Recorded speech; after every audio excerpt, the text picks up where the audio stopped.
Shiv Sena UBT उम्मीदवार अमोल कीर्तिकर पर ED की कार्यवाही को लेकर एकनाथ शिंदे गुट के नेता सांसद गजानन कीर्तिकर का बड़ा खुलासा।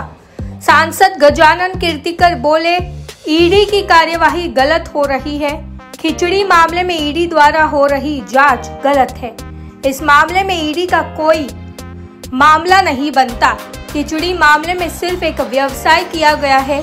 इसकी जांच में कोई स्कैम नहीं है, रेगुलर व्यवसाय है। जो भी फायदा हुआ है वह चेक के द्वारा खाते में डाला गया है। सांसद ने यह भी बताया कि अमोल कीर्तिकर को 2 बार ईडी ने समन किया। अमोल कीर्तिकर ईडी के सामने हाजिर हुए। ईडी ने जो दस्तावेज मांगे, अमोल कीर्तिकर ने वह सब दस्तावेज दिखाए, लेकिन दूसरी बार फिर ईडी ने वही पेपर मांगा और वही सवाल पूछ रही है। ईडी सिर्फ अमोल कीर्तिकर पर दबाव बना रही है, जबकि अमोल कीर्तिकर पर कोई क्रिमिनल केस नहीं है। यह सब बंद होना चाहिए। देश विकास कर रहा है। मोदी का नारा अब की बार 400 के पार, यह सब बराबर है। बीजेपी ने एनडीए घटक दल बनाया जिसमें सब लोग एक साथ है। 400 के पार हो भी जाएगा, लेकिन ऐसे ईडी का दबाव बनाना गलत है। ईडी की जांच पर रोक लगनी चाहिए, क्योंकि जनता को अब ईडी की जांच से चिढ़ होने लगी है। यह गलत मैसेज जा रहा है। समझो कि मेरा ख्याल ऐसा है कि बीजेपी जानबूझकर अपना आंकड़ा बढ़ाती है। जो इलेक्टिव मेरिट जो है वो भी टूटना चाहता है। इलेक्टिव मेरिट किसको कहते हैं? क्योंकि जितना है 45 तक पार करना है महाराष्ट्र में, तो उसके लिए ये नियोजन चल रहा है। ऐसे जानबूझकर दबाने का काम नहीं होता है। क्या आपको लगता है कि ये गलत है। ईडी की कार्रवाई गलत है। ईडी की कार्रवाई लागू ही नहीं होती। ये स्कैम नहीं है। मैं बोला ये बिजनेस रेगुलर हिंदुस्तान में और महाराष्ट्र में, मुंबई में, अपने एरिया में जो बिजनेस चलता है वो बिजनेस एक था खिचड़ी सप्लाई करने का वेंडर। ये जो वेंडर होते थे अपने जम्बो हॉस्पिटल के लिए, तो 4, 5, 7, 8 किस्म के वेंडर थे। उसमें से खिचड़ी सप्लाई, और खिचड़ी सप्लाई वो लोग करते थे सार्वजनिक स्तर के ऊपर, सामाजिक स्तर के ऊपर।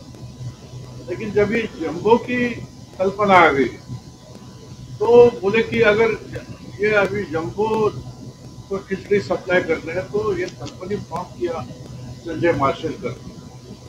उसका कोई अमोल पार्टनर नहीं है। हमारा सूरज चौहान जो आज जेल में है वो भी पार्टनर है। ये रेगुलर बिजनेस है। देश में बिजनेस चलता है वैसा बिजनेस ही जाहीर केलं।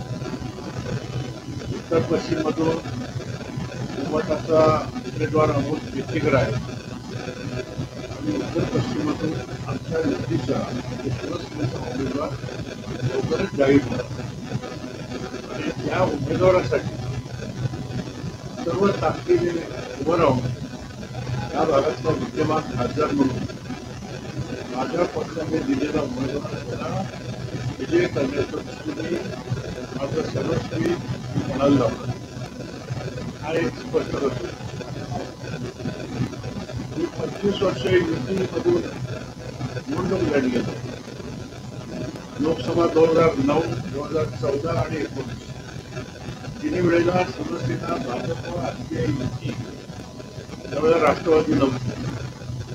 त्या युतीतून मी खासदार झालोय याची मला जाणीव आहे। त्यामुळे युती धर्म जो आहे हा पूर्णपणे मी माझ्या कार्यकालामध्ये पाळलेला आहे। निवडणुकीच्या प्रचाराच्या वेळेला सुद्धा पाळलेला। मी 10 वर्ष खासदार दिल्लीला असताना फार महत्वाची स्थित्यंतर त्या दिल्लीमध्ये निवडून मला 370 केला बटवलं, 35 केला बटवलं, जीएसटी आणलं, ट्रिपल तलाक ठेवलं, राम मंदिर बनवलं,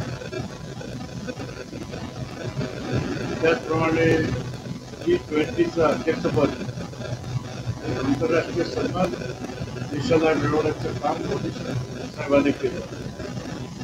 आपली दंडसंहिता आहे इंडियन पिनल कोड, त्याच्यामध्ये सुद्धा चांगल्या तऱ्हेची सुधारणा केली.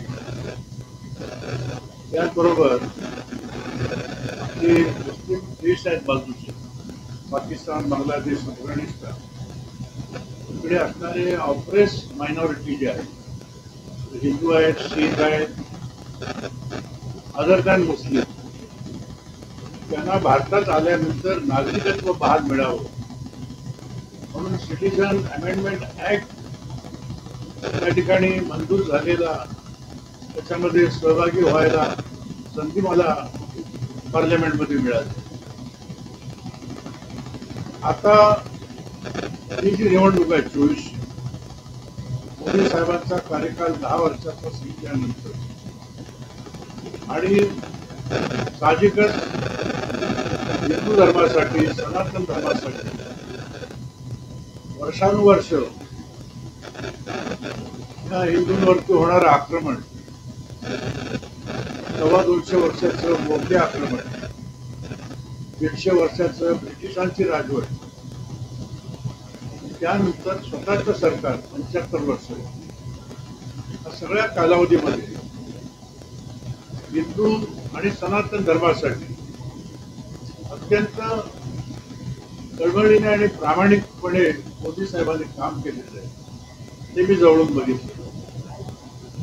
त्यामुळे मोदीच पुन्हा पंतप्रधान व्हावेत ही भावना या देशामध्ये या हिंदूंचा छळवाद जो झाला गेल्या 500 वर्षात, त्याच्यामध्ये राम मंदिर हा एक विषय आहेच. चांगल्या तऱ्हेची कॉरिडॉर बनवली गेली आहेत काशीला वगैरे. या सगळ्या गोष्टीसाठी आमची मनोमन इच्छा आहे की मोदी येणाऱ्या आणखीन 5 काय 10 वर्ष हे भारताचे पंतप्रधान राहावे, त्यांनी नेतृत्व करावं.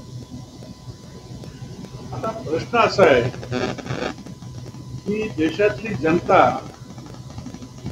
पूर्णपणे मोदींच्या पाठीमागे उभी राहणार आहे 24 निवडणूक. हे सगळं सत्य असलं तरी आज 405चा नारा जो लावलाय, तो नारा त्याच्यामध्ये कुठे